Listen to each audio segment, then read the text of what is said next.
नमस्कार दोस्तों, आपका स्वागत है सरकारी ज्ञान फॉर यू में। दोस्तों, आप सब कैसे हैं? उम्मीद है बहुत अच्छे होंगे और आप सबकी तैयारी बहुत अच्छे लेवल की चल रही होगी। दोस्तों, आज मैं एक बहुत ही महत्वपूर्ण विषय पर बात करने वाला हूं और वो विषय क्या है? दोस्तों, विषय है क्या अब यूपी ट्रिपल एससी की आने वाली परीक्षाओं में किस्मत का भी रोल रहेगा।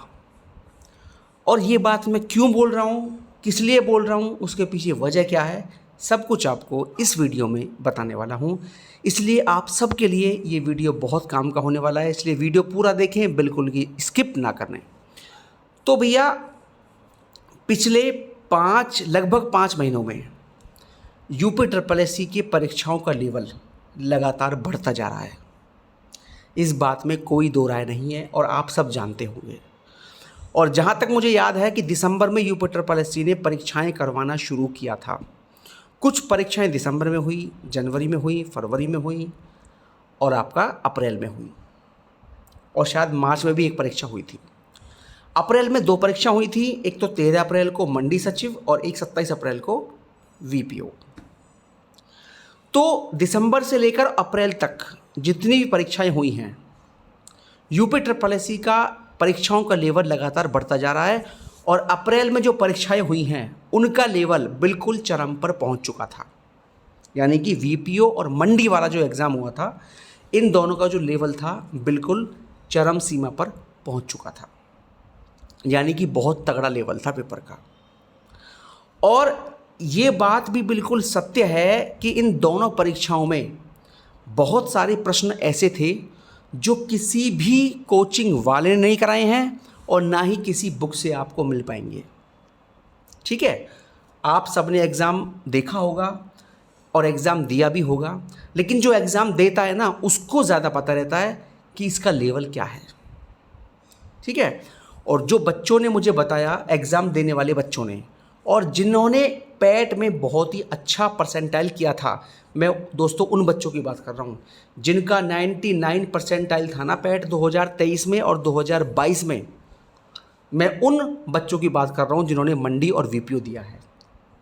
तो उन्होंने यही कहा कि सर, इस भर्ती में वीपीओ और मंडी दोनों में पेपर का लेवल बहुत ही हाई था, एकदम टॉप लेवल का, है ना। और बहुत सारे प्रश्न ऐसे हैं कि जिनको आप कितना भी गहराई से पढ़ लें, कितना भी पढ़ लें, आप उनको सही नहीं कर सकते। इसीलिए 60 तक पहुंचना बहुत ही कठिन है इन दोनों परीक्षाओं में। और काफ़ी प्रश्न ऐसे हैं कि जो किसी भी बुक के अंदर नहीं है। ठीक है, और वहाँ अगर आप प्रश्न सही करते हैं तो वो तुक्का भी एक काफ़ी मैटर दोस्तों करेगा।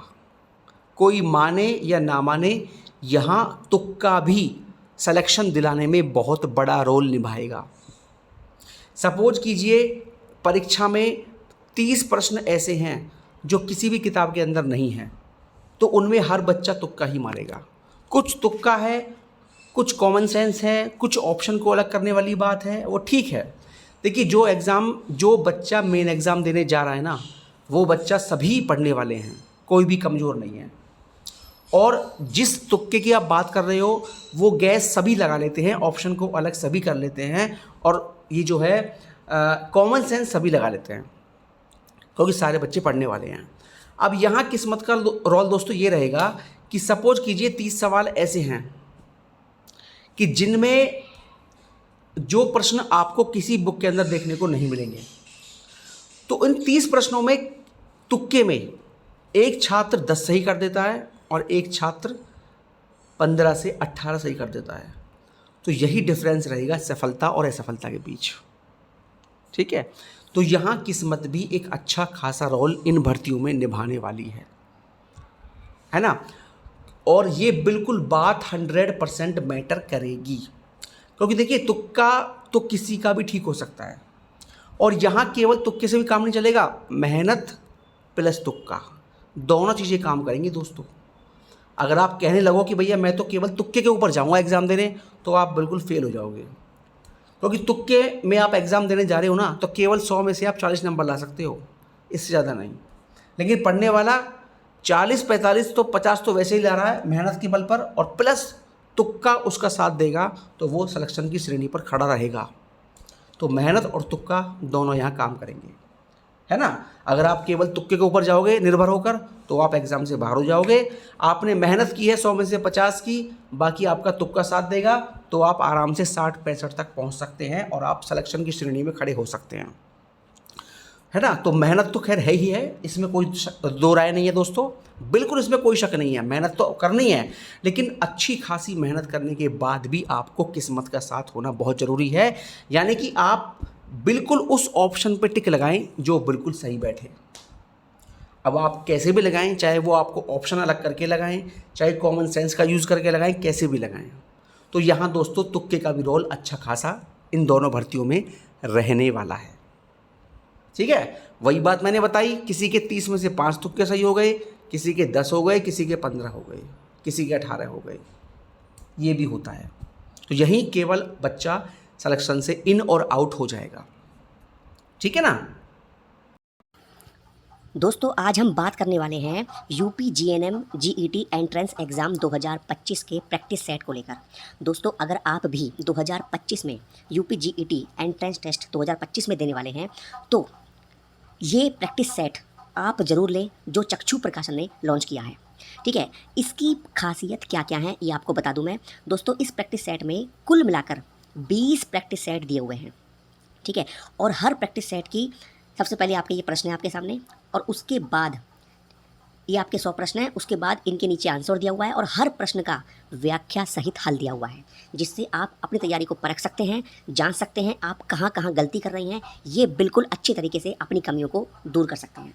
तो मेरी राय में अगर आप भी 2025 में इस एंट्रेंस टेस्ट को देने वाले हैं, तो आप इस प्रैक्टिस सेट को ज़रूर खरीदें और अपनी तैयारी को कई गुना बेहतर बनाएं। क्योंकि दोस्तों बिना प्रैक्टिस सेट लगाए आप तैयारी को बेहतर नहीं बना सकते, क्योंकि आपके अंदर क्या क्या कमियां हैं वो आपको प्रैक्टिस सेट लगाने के बाद ही पता लगती हैं।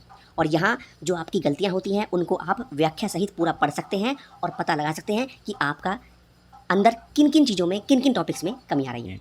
तो अगर आप भी ये परीक्षा 2025 में देने वाले हैं, तो मेरी राय में चक्षु पब्लिकेशन की ये प्रैक्टिस सेट जरूर खरीदें और अपनी तैयारी को कई गुना बेहतर बनाएं।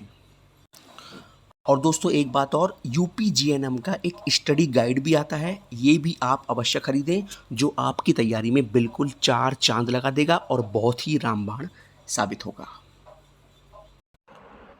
अब दोस्तों एक और बात आती है कि क्या इस तरह की बातें, ये जो किस्मत है या तुक्के का रोल है, ये आगे आने वाली परीक्षाओं में भी निभाएगा या नहीं निभाएगा। देखिए जो परीक्षाएं आगे होने वाली हैं, चाहे वो JA 5512 की परीक्षा हो, AGT की परीक्षा जुलाई में होने वाली है, AGTA हो, स्टेनो की हो, लोअर की हो, इन सभी परीक्षाओं में भी तुक्का एक अच्छा खासा रोल निभाने वाला है, ठीक है। इसलिए देखिए मेहनत तो आपको टॉप लेवल करनी ही करनी है, लेकिन यहाँ थोड़ा सा किस्मत का भी साथ होना ज़रूरी रहेगा, क्योंकि UPSSC जिस प्रकार से अब पेपर लेवल बना रहा है, सत्य बात तो यही है, कोई माने या ना माने, जो बात सत्य है वो यही है कि जिस प्रकार UPSSC आजकल पेपर लेवल दे रहा है, वो पेपर लेवल ऐसा है कि कोई भी कोचिंग वाला, कोई भी बुक छापने वाला, कोई भी बुक या कोई भी ऑनलाइन पढ़ाने वाला ये नहीं कह सकता कि मेरा पढ़ाया हुआ आ गया, है ना। और केवल मैं UPSSC की बात नहीं कर रहा, हर भर्ती की बात कर रहा हूँ, चाहे वो UPSC हो, UPSSC हो, PCS हो, SSC हो, हर भर्ती बोर्ड पेपर लेवल इस तरीके से बना रहा है कि आपको केवल 50% या 40% या उससे कम ही किताबों से मिल पाए, बाकी डिपेंड करेगा आपके कॉमन सेंस पर, आपके तुक्के लगाने की क्षमता पर, किस्मत पर। ये चीज़ें भी निर्भर दोस्तों कर रही हैं। अब मुझे आप एक बात बताइए कि क्या आप इस बात से सहमत हैं या नहीं, और जो सहमत हैं वो कमेंट बॉक्स में कमेंट करके अवश्य बताना, ठीक है। तो दोस्तों ये हो गया आज का वीडियो, और किसी भर्ती को लेकर जो भी जानकारी मुझे मिलेगी आपको सबसे पहले दे दी जाएगी। बहुत बहुत धन्यवाद दोस्तों। जय हिंद, जय भारत। हमेशा खुश रहिए, मुस्कुराते रहिए।